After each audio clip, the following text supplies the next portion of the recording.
नमस्कार दोस्तों। एक बार की बात है, गांव में एक ब्राह्मण रहता था। वह सुबह उठता, नहाता, पूजा करता, खाना खाता और फिर से सो जाता। उसके पास किसी भी चीज़ की कमी नहीं थी। एक बड़ा खेत, खाना पका कर देने वाली एक सुंदर सी पत्नी और 2 बच्चों का अच्छा परिवार था। सब कुछ होने के बाद भी ब्राह्मण के घर वाले एक बात से बहुत परेशान थे। वो बात यह थी कि ब्राह्मण बहुत आलसी था। वो कोई भी काम खुद से नहीं करता था और दिन भर सोता रहता था। ब्राह्मण बहुत बड़ा शिव भक्त था। एक दिन बच्चों का शोर सुनकर ब्राह्मण जाग गया और उसने देखा कि उसके दरवाजे पर एक साधु महाराज आए हैं।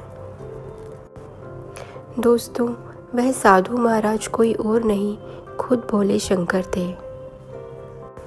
ब्राह्मण और उसकी पत्नी ने साधु महाराज का स्वागत किया और उन्हें भोजन कराया। भोजन के बाद ब्राह्मण ने साधु की खूब सेवा की।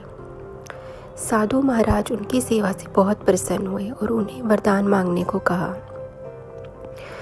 ब्राह्मण ने वरदान मांगा कि मुझे कोई भी काम ना करना पड़े और मेरी जगह कोई और मेरा काम कर दे।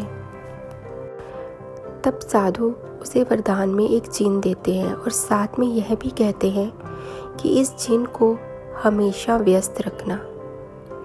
अगर उसे काम नहीं दिया तो वह तुम्हें ही खा जाएगा। वरदान पाकर ब्राह्मण मन ही मन बहुत खुश हुआ और साधु को आदर के साथ विदा किया। साधु के जाते ही वहाँ जीन प्रकट हुआ। पहले तो ब्राह्मण उसे देखकर डर जाता है, लेकिन जैसे ही वो ब्राह्मण से काम मांगता है तब ब्राह्मण का डर दूर हो जाता है और वो उसे पहला काम खेत जोतने का देता है। दोस्तों, जिन वहाँ से गायब हो जाता है और ब्राह्मण की खुशी का ठिकाना नहीं रहता। कुछ ही देर में जिन फिर आ जाता है और बोलता है कि खेत जोत लिया, दूसरा काम दीजिए।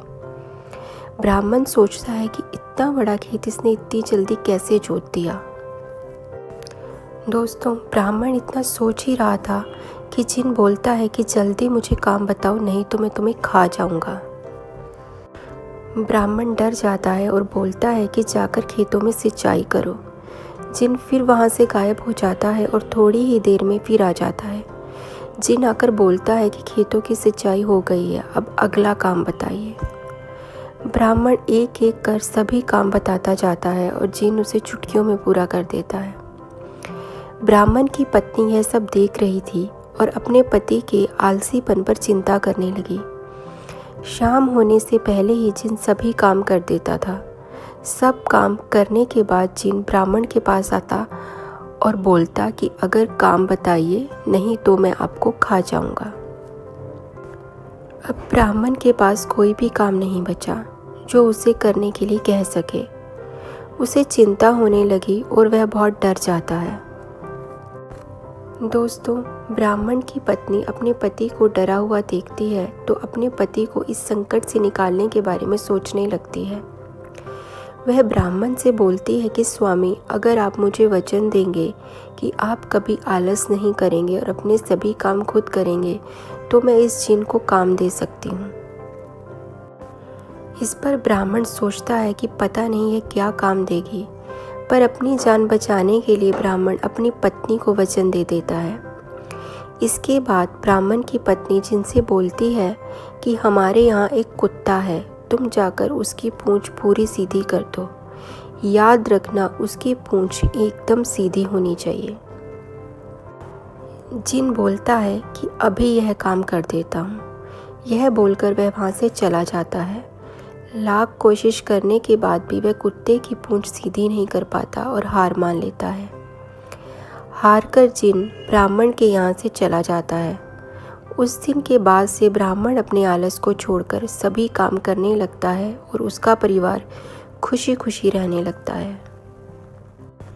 दोस्तों, इस कथा के माध्यम से हमें पता चलता है कि भगवान अपने सच्चे भक्तों को सही रास्ते पर लाने के लिए दौड़े चले आते हैं। हमें कभी आलस नहीं करना चाहिए। आलस करने से हम मुसीबत में फंस सकते हैं। इसलिए हमें आलस छोड़कर अपना काम खुद ही करना चाहिए। नमस्कार दोस्तों, आज की कथा यहीं संपन्न होती है। और सुंदर कथाओं के बारे में जानने के लिए हमारे चैनल को लाइक कीजिए, सब्सक्राइब कीजिए और शेयर कीजिए। धन्यवाद।